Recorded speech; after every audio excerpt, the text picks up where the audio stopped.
We start the session at 12:42 in the afternoon. It's a 1-2 game, and we buy in for the max of 300. We aren't getting any hands to play, and it's been about 25 minutes since sitting down when we look at 6-9 suited in the cutoff. Early position likes her hand and bets out $10. Middle position comes along, and I complete with position. The flop comes 8-4-3.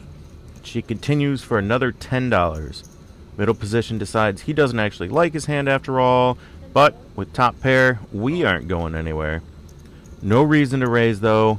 The turn is a 3, bringing with it a club draw and pairing the board. She tosses in the same bet again. Kind of weird, she's betting so low, she could have a draw, middling pair, or a couple overcards, or be on a draw. I call. The river is the 8 of diamonds, double pairing the board and giving us a boat. She doesn't seem to mind and continues for the exact same bet. What is going on? I'm obviously going to raise here, but how much? Her range is missed draws, overcards, and some pocket pairs. That's a pretty weak range and not going to call a big bet. So we size to 55, targeting pocket pairs that might call. Surprisingly, she shows jacks as she folds. That's exactly what I thought she'd be calling with. I guess she couldn't put me on anything except an 8. Does that mean I can bluff at her at will? It's almost an hour later when we wake up with our next hand. Everyone has been folding to my bets, so I decide just to limp this time. Not a smart thing to do. Let's see how this works out. We've got aces, cutoff makes it 7, the button calls, the big blind calls. Now I strike, I raise it to 15. Too small, but I expected them all to fold to anything bigger and maybe get one caller at this amount. Cutoff calls and the button calls.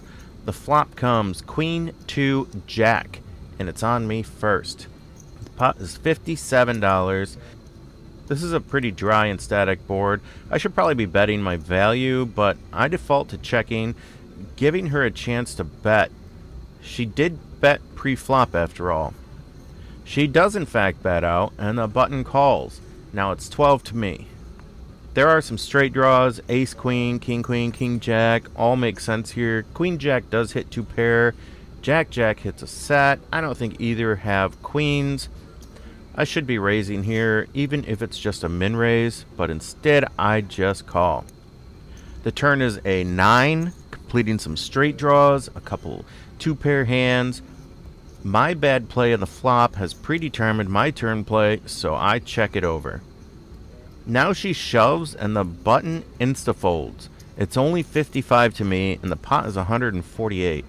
I don't know if I can fold now. She could have king queen, queen jack, king 10, jack 9, jack jack. But then again, she could have a draw at this point. Maybe ace queen, ace jack.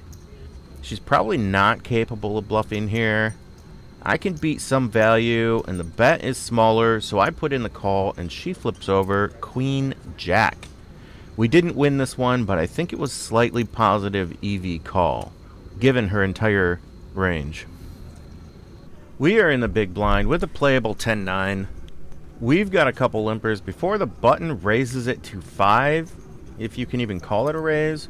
Small blind folds, but I can't. I put in $3 more, and the hijack calls.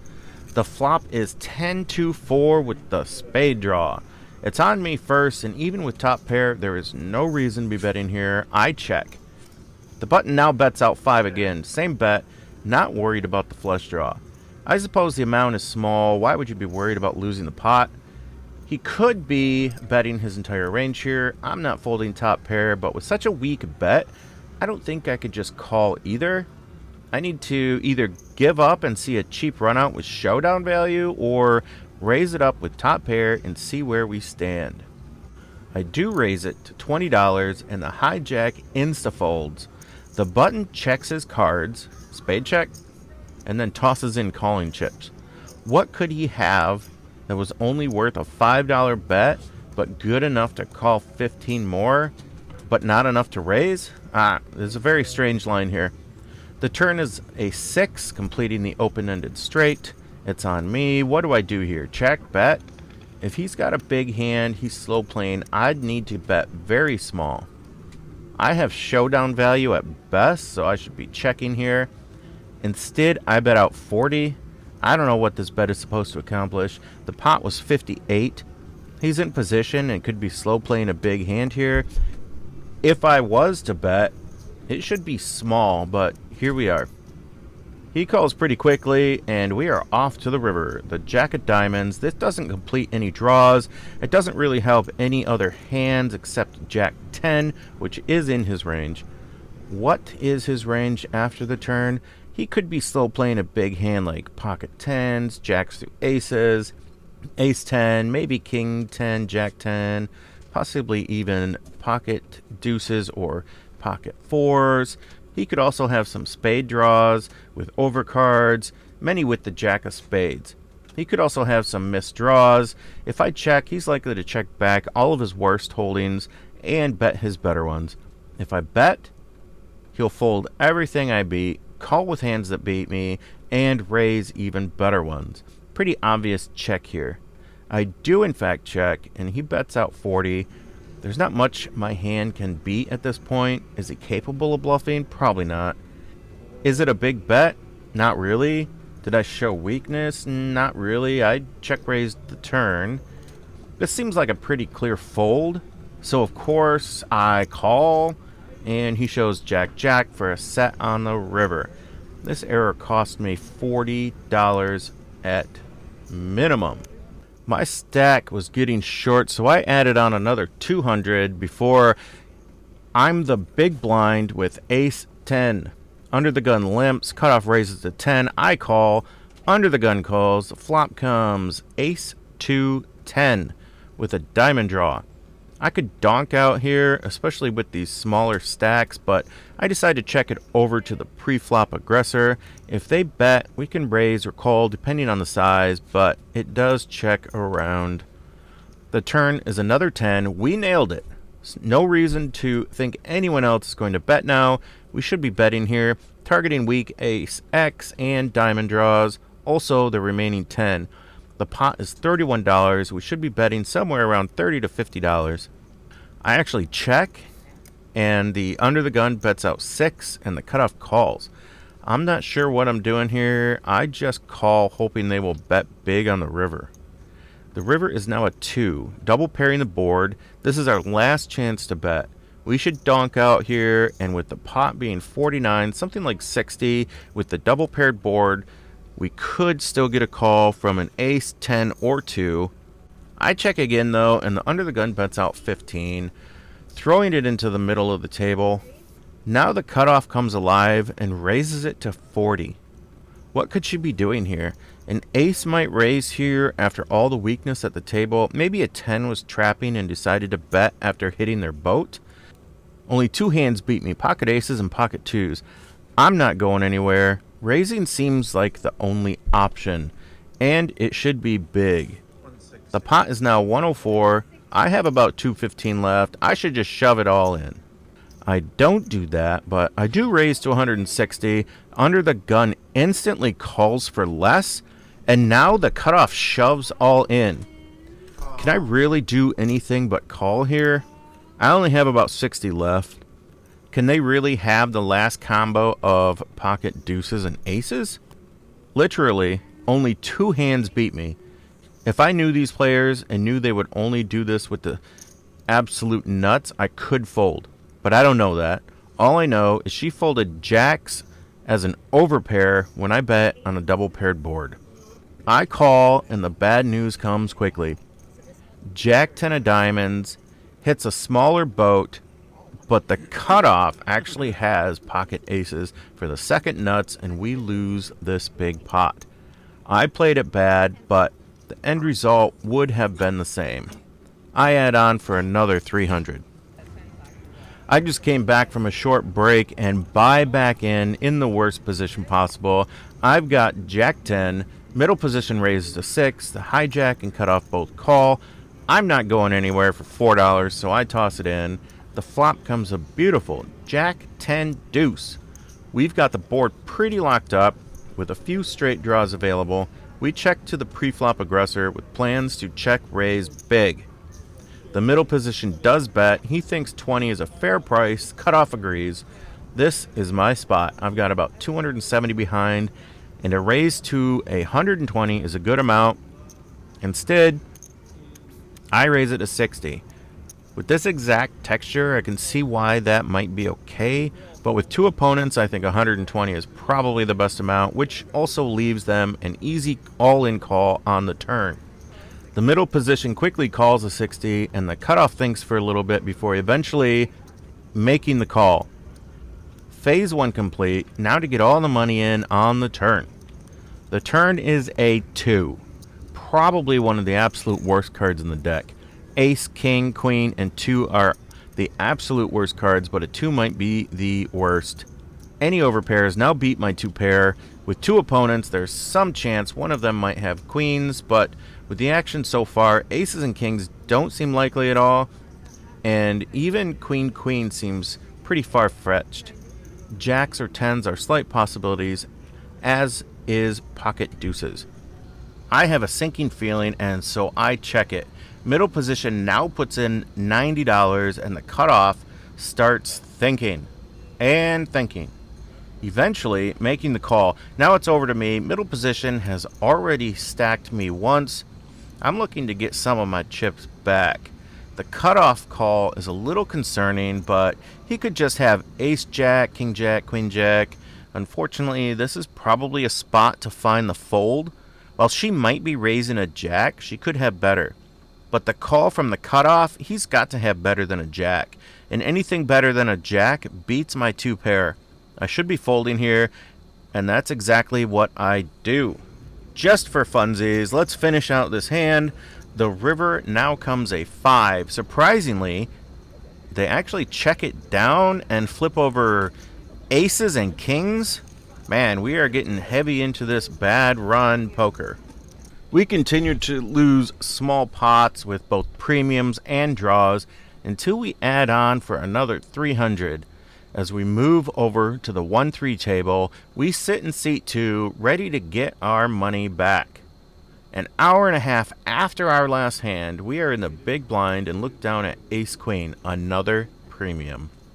Early position limps, middle position raises to 20, the low jack calls the 20, and the small blind likes his hand also, but not enough to raise. He calls, and it's to me. This is a great spot to squeeze, and we have a nice linear hand to squeeze with. I bump it up to 125, and they all fold. I pick up a quick $60 without even seeing a flop. Another hour of losing small pots with premiums and draws, and we get our next noteworthy hand. We are in the low jack with queen 9 suited. Under the gun has limped in, so I make it 15 to go. The cutoff and the under the gun both call. The flop comes queen 5-5. That's a sight for sore eyes. Finally hitting a hand. Under the gun checks it over, and I continue for 15. I didn't think the cutoff was going to bet at it, so I kept the pressure on. He folds, and under the gun makes the call. The turn is the ace. There is a diamond draw on board. He checks it over again. What hands could he have? Limp calling, under the gun. He could definitely have some ace-x, ace-queen, king-queen, queen-jack, queen-10, some middle pocket pairs. He doesn't seem too worried about the diamond draw, so he could have a diamond draw, or his hand isn't all that strong. It's also possible he has a few hands with a 5, especially ace-5 suited, 5-6 suited, and maybe 5-4 suited, if he was feeling salty. He didn't raise pre, so aces, kings, and queens are pretty unlikely.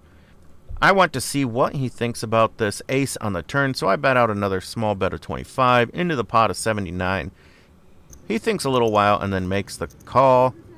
This isn't looking good. My queen has shrunk to a weak showdown value hand at this point. The river is a 6, a complete blank, unless he's holding exactly 5-6, which was already a winner. Anyway, he checks again. With the draws missing and the ace out there, there's really nothing that is going to call a bet that I have beat. If I check back, there's a good chance I could win the hand. Checking back is the best option with weak showdown value. So that's what I do. No, wait. That's not what I do. I raise... am I raising to 150? What in the... okay. I raised to 75. Not good, but not as bad as 150. Now he jams. I didn't realize he didn't have very many chips. I think about it for a long time before I toss in another 75. What a stupid mistake. I already know. He's got a 5 or an ace. He flips over pocket queens. What in the world? Wow. That's a bad setup, but made a lot worse by bad play. My error loss on this hand is $150. I add on another 200, maxing out my session buy-in. Maybe we can still recover some of this loss. 25 minutes later, we are on the button with Queen Jack. There are a couple of limpers, so I raise it to 20. Both the low jack and the high jack call. The low jack is the slow player from the previous hand. The flop comes Queen 10-5. What a beautiful flop. They check it over, and I make my standard continuation bet of 20. The low jack likes his hand enough to make the call, but the high jack gets out of the way. The turn is a 9. That gives us top 2. That's a pretty good result. It does bring in some straights, but 2 pair is still a pretty good hand. He checks it over, and with this nut-changing card, I'm going to bet small. I bet out 20.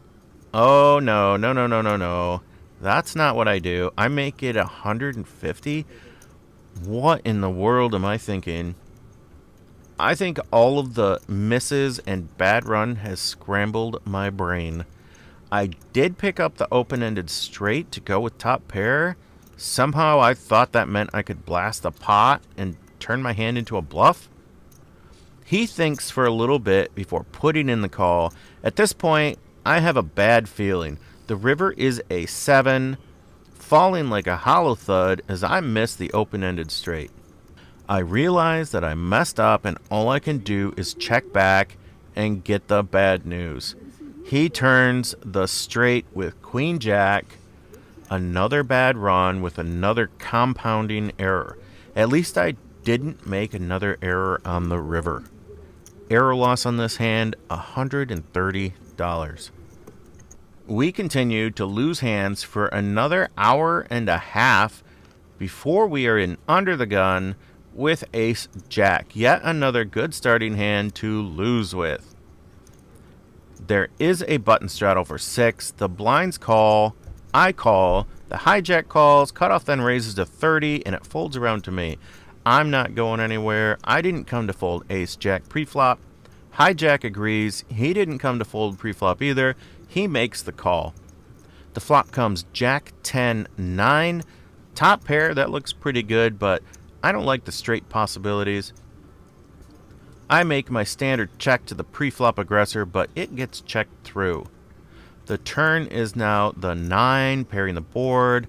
I'm not sure what to think about this card. It does reduce some of the 2-pair combos they could have had, but other than that, it doesn't really change anything. I check again to let the hijack take a stab, but it gets checked through again. Even the cutoff doesn't like his hand anymore. Now the river is a deuce. My hand still has thin value, but multi-way, I'm not sure a bet is a good idea. Better to check it and let them try to bluff at it, or bet for even thinner value. If they bet small with a 9 or a straight, well, I guess I lose a little, but if I bet and they raise, then I have to fold. So I check it over one last time. And all of a sudden, the hijack has a hand.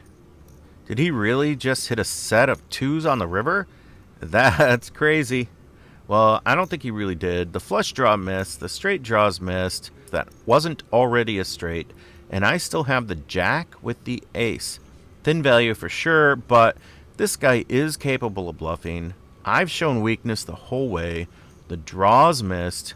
And I can beat some value such as King Jack and Queen Jack and random 10s. I call the 80 and he says, "You're good." I flip it over and finally win something. I'd love to say this was a turning point, but we played another hour and 15 minutes and it was just more of the same. Losing some small pots, winning some small pots, but mostly on semi-bluffs. We racked up just after 9 p.m. and called it a night. with a big loss, 320 of which I shouldn't have lost. That's how errors can compound on top of bad runs. Thanks for watching. Don't forget to like the video and subscribe if you want to see more. Drop a comment below with your thoughts and good luck at the tables.